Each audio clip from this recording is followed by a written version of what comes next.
नगरकरांनो, ताक उसाचा रस पिताय, सावधान, तुमचं आरोग्य धोक्यात।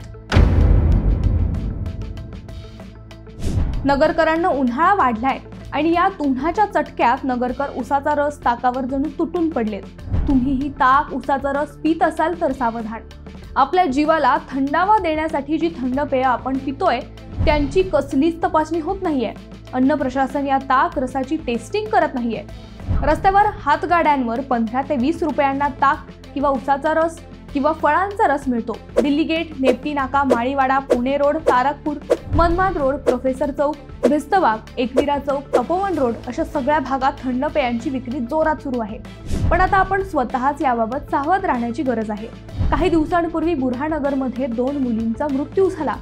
त्यांच्या मृत्यूचं कारण विषबाधा असावं अशी चर्चा आहे।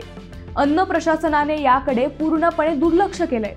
थंड पेयाचे नमुने तपासले गेले नाहीत, बर्फाच्या कारखान्यांची चौकशी झाली नाही आणि फळांच्या गुणवत्तेकडेही लक्ष दिलं जात नाहीये। अशा परिस्थितीत नागरिकांनी स्वतःहून सावध राहणं गरजेचं आहे। उन्हाळ्यात तहान लागणारच, पण ती भागवताना आपण काय पितोय याचा विचार करायला हवा। नाहीतर अन्न प्रशासनाच्या या निष्क्रियतेमुळे आपलं आरोग्य धोक्यात येऊ शकतं, एवढं मात्र नक्की।